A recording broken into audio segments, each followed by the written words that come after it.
श्री सुक्तम।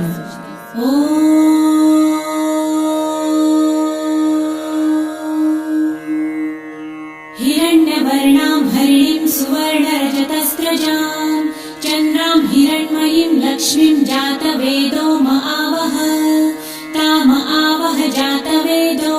लक्ष्मीमनपगामिनीं यस्यां हिरण्यं विन्देयं गामश्वं पुरुषानहम् अश्वपूर्वां रथमध्यां हस्तिनादप्रबोधिनीं श्रियं देवीमुपह्वये श्रीर्मा देवी जुषतां कासोस्मितां हिरण्यप्राकाराम् आर्द्रां ज्वलन्तीं तृप्तां तर्पयन्तीं पद्मे स्थितां पद्मवर्णां तामिहोपह्वये श्रियं चन्द्रां प्रभासां यशसा ज्वलन्तीं श्रियं लोके देवजुष्टामुदारां तां पद्मिनीं शरणमहं प्रपद्ये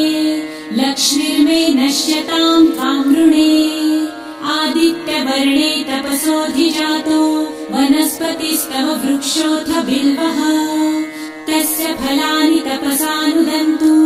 मायान्तरायाश्च बाह्या अलक्ष्मीः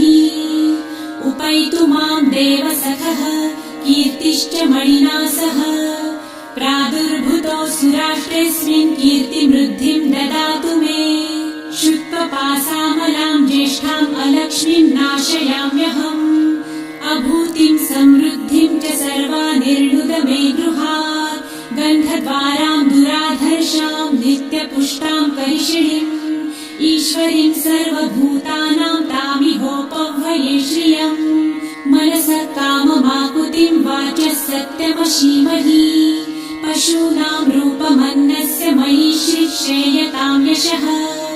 कर्दमे प्रजाभूता मयि सम्भव कर्दम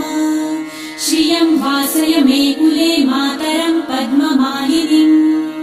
आपसृजन्तु सिद्धानि चित्रितवस मे गृहे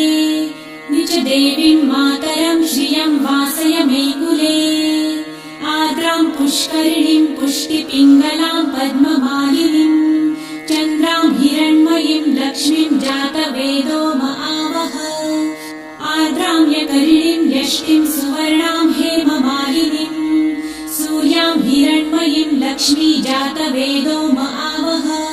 ताम आवह जातवेदो लक्ष्मीमनपगामिनीं यस्यां हिरण्यं प्रभुतं गावो दासोऽश्वान् विन्देयं पुरुषानहम् यः शुचिः प्रयतो भूत्वा जुहुयादाजमन्वहम् सूक्तं पञ्चदशर्च च श्रीकामः सततं जपेत् पद्मानने पद्म उरु पद्माक्षी पद्मसम्भवे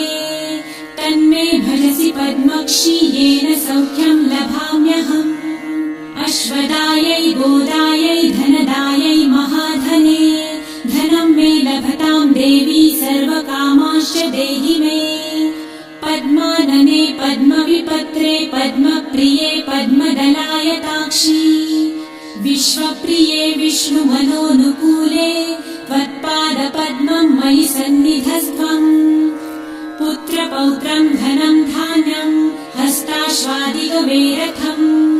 प्रजानां भवसि माता आयुष्मन्तं करोतु मे धनमग्निर्धनं वायुर्धनं सूर्यो धनं वसु धनमिन्द्रो बृहस्पतिर्वरुणं धनमस्तु मे वैनतेय सोमं पिबतु वृतः सोमं धनस्य सोमिनो मह्यं ददातु सोमिनः न क्रोधो न च मात्सर्य न लोभो नाशुभामतिः